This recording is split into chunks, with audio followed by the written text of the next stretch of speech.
Hello everyone. Today we are going to be looking at a Muslim nation that seems like something out of a historical novel. The people here may not be rich, but very happy and hospitable. Today we will visit the nation of saints, Uzbekistan. In this video we will tell you about what sacred places are in Uzbekistan. Uzbekistan's history, what kind of life do the people here lead? What are the most frequented destinations by tourists? Moreover, we will discuss some facts about this nation that you may not have heard before. So let's start this great video.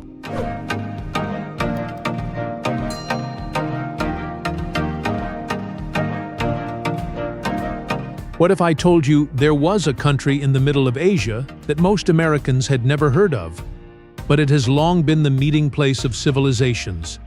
This is Uzbekistan, a land where old Silk Road merchants once strode over deserts carrying silks, spices, and stories from one edge of the world to another. Uzbekistan might be hidden in a map, but look a little bit closer. You will observe a nation with 5 neighbors: Kazakhstan, Kyrgyzstan, Tajikistan, Afghanistan, and Turkmenistan.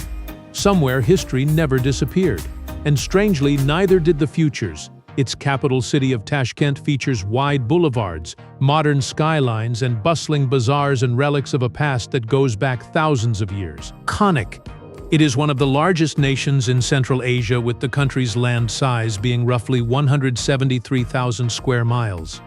But stats don't tell the entire story, because Uzbekistan is not just a place. It's an experience. It is listening to the call to prayer echoing across a historic neighborhood while high-speed trains zoom toward modern cities. It watches grandparents cling on to traditions that have outlived empires, revolutions, and changing borders. It's witnessing young people dreaming about future and not forgetting their roots. Today, most of the people of Uzbekistan are Muslim, mostly of the Sunni tradition, but it's not its history that generally scares visitors. It's the warmth, the hospitality, that a stranger may yet be treated like family. Conic, and as we go on our tour throughout Uzbekistan, you'll discover a country that defies cliches, a country of contrasts. Old but fresh, unforgettable, quiet, and arguably one of the most underrated jewels in the planet.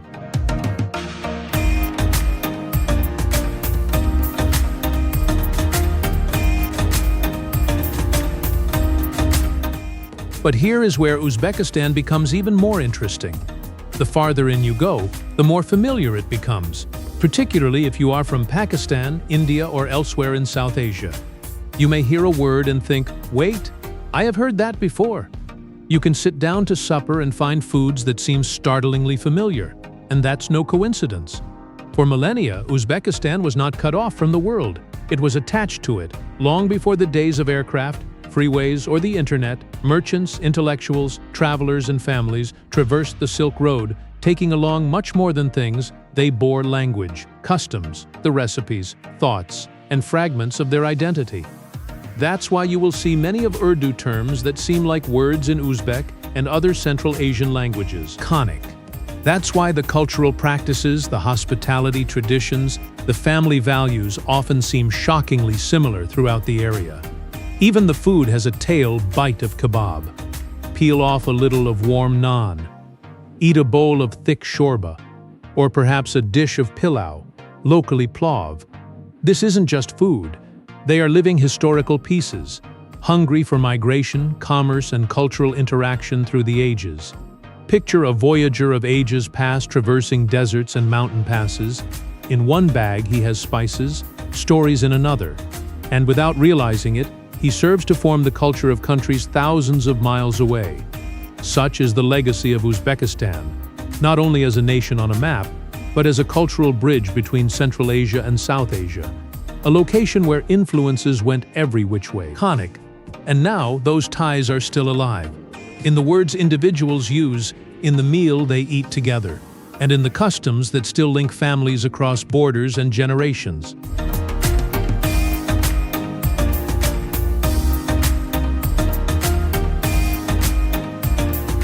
But there is one spot in Uzbekistan where history seems almost sacred: the ancient city of Khiva, where the stillness says volumes, where every stone, every door, every small street seems to hold the memories of ages gone by. That's Bukhara. one of the great historic towns of the Islamic world. Long before the modern colleges came into existence, Bukhara was already a center of learning, religion, and intellectual life. For centuries, students and religious experts trekked over deserts and perilous trade routes to study here. Some didn't leave, others took the wisdom they gained to the reaches of the Muslim world, and possibly no other name is more strongly associated with this city than that of Imam al-Bukhari, the famous Islamic scholar whose collection of hadith became one of the most trusted religious books in Islam. His name is still heard by millions of Muslims as they grow up throughout the globe, and it all depends on this land. That alone is enough to give Bukhara a distinct emotional weight for many tourists. But what makes the city so remarkable is its atmosphere. Ancient mosques, the mosques with the blue tiles. The silent courtyards in which motionless people stop to pray and think. This does not seem like a tourist place. It is a little worn real, like the past never really went away. And maybe that's why so many people leave Bukhara genuinely touched. For here you come to remember that knowledge, religion, and human connection may last much longer than empires ever can in a fast-moving contemporary world.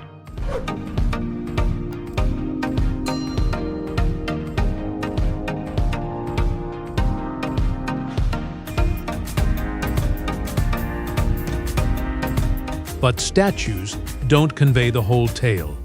Not a nation is characterized by its mosques, its history, or its eminent professors. A nation is the people, the chats they hold over supper, what they teach their kids.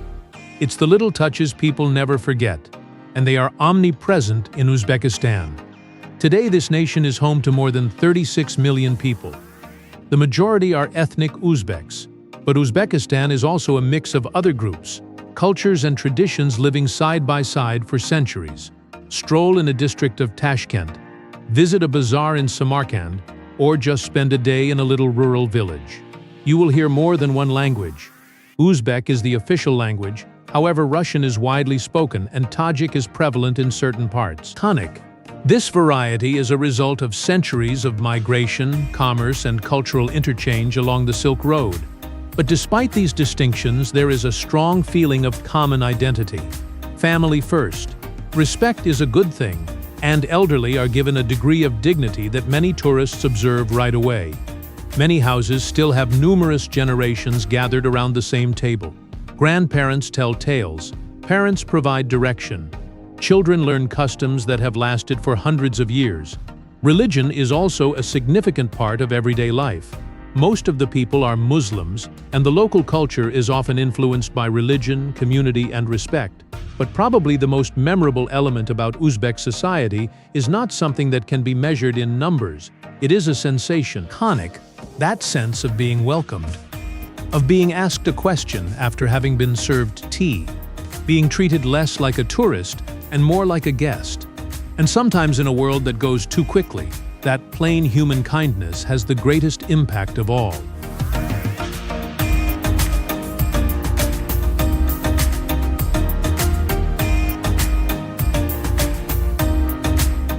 But this is what many tourists will remember long after leaving Uzbekistan. It is not a memorial. It's not a museum. It's not even a renowned landmark. It is a moment. It is the small things like a stranger smiling, inviting you in and treating you like you have been part of the family for years. Hospitality in Uzbekistan is not merely a custom. It is a lifestyle. Guests are seen as a blessing all around the nation, and when people visit a house, the table is generally filled with more food than anybody can consume. New bread, fruit, tea, traditional foods lovingly prepared. Not because it needs to, but it is profoundly part of the culture, giving. And that warmth goes well beyond the front door, but go through many areas in Uzbekistan, and you'll see something else: cleanliness. The order, pride in the environment of the people. Sidewalks are being scrubbed, gardens are maintained, maintenance of public areas. It's an attitude of respect that permeates not just the family but the entire community. Women have a particularly crucial role in this everyday rhythm of life. Many manage employment, schooling, and professional duties, and also assist care for children and promote family traditions. It's a hard position, but one that numerous women face with great determination every day. What is special about Uzbekistan is that contemporary life and traditional values frequently go hand in hand. A young professional may work all day at the office and have supper with 3 generations under one roof in the evening. Technology marches forward, but the family is still the hub. Iconic, maybe. That's why so many tourists depart with the same impression. Not one of a nation that wants to impress the world, but of a civilization silently clinging to what many places have lost. A strong feeling of community, deep regard for others, and the notion that every visitor has the right to feel at home.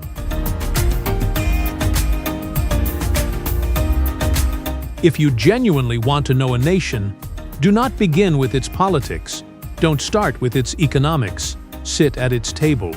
Or even better, visit one of their weddings, because in Uzbekistan, it is in the cuisine and in the celebration that the essence of the country genuinely comes alive.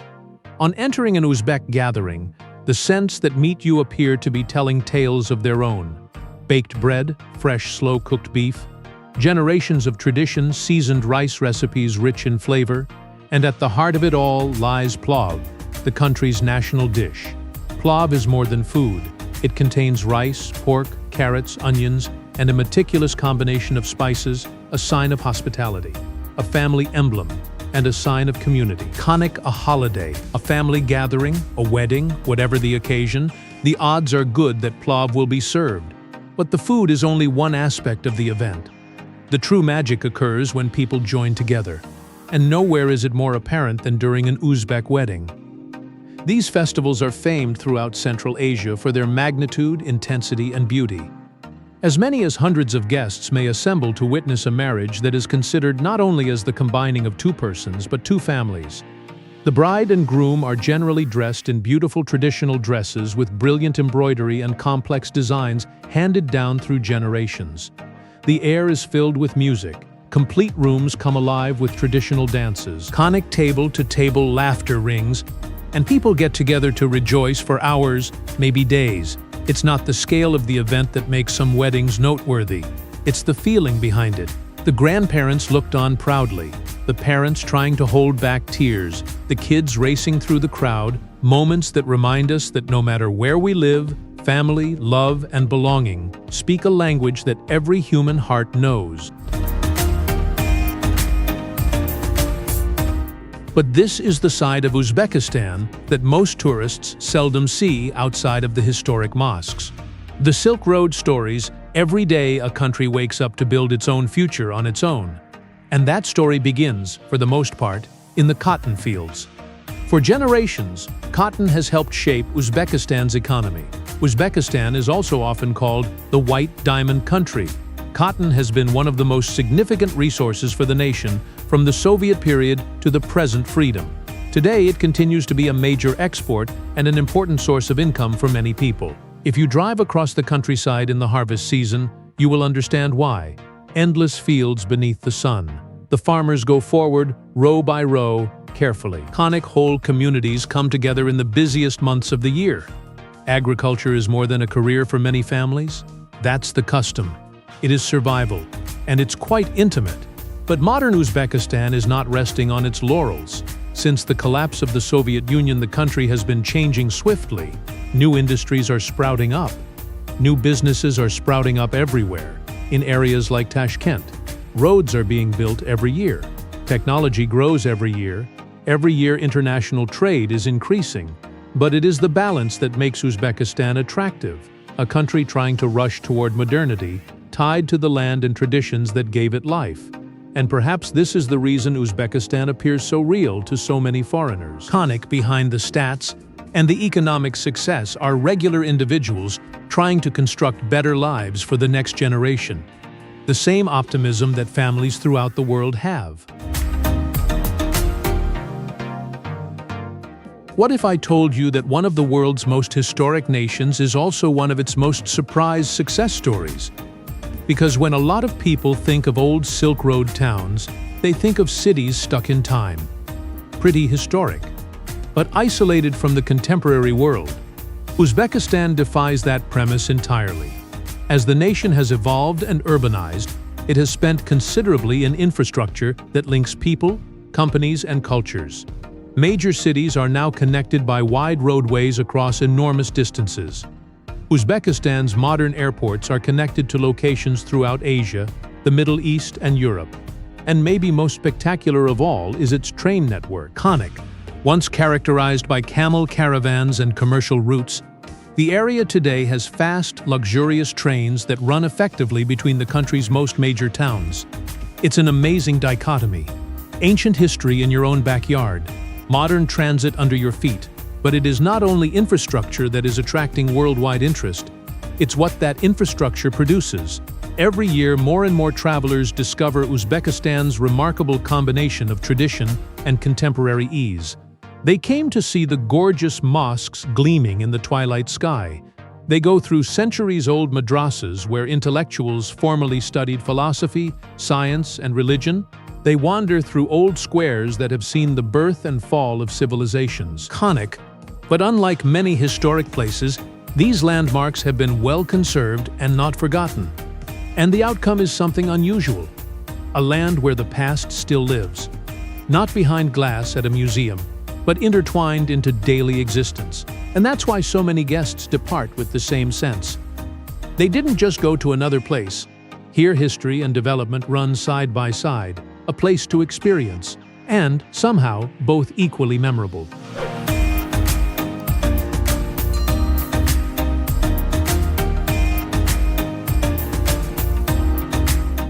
And maybe that's why Uzbekistan is so memorable. The deeper you go, the more difficult it is to define it with just one term, because this nation is filled with paradoxes that operate somehow, old yet fresh, quiet yet very effective, remote yet linked to the history of millions of people on several continents. Geographically, too, Uzbekistan is an anomaly. It is one of the few doubly landlocked countries in the world, meaning that you have to travel at least 2 other countries to access an ocean. That seclusion influenced the country's history for generations. And yet, Uzbekistan, landlocked as it is, was once at the hub of the world's trading routes, then the Aral Sea. Iconic. Once one of the biggest lakes on Earth, it became one of the world's most renowned environmental catastrophes following decades of declining water levels. Whole villages of fishermen saw their coastline retreat further and farther away, year after year. But Uzbekistan is very human in its customs, too. Some families have specific rituals to greet a new baby with prayers, food, and blessing. Emotional rituals still carry expectations of a safe homecoming when loved ones go on lengthy voyages. Yet there are also sophisticated colleges, hospitals, and expanding cities that show a nation transforming swiftly in the 21st century. And maybe it is the actual narrative of Uzbekistan.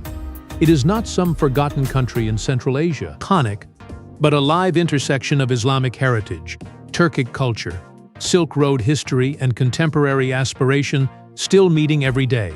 If this gave you a fresh viewpoint, subscribe for more intriguing views. And tell me what spoke to you the most in today's video. Thanks for viewing the whole video. See you in the future one.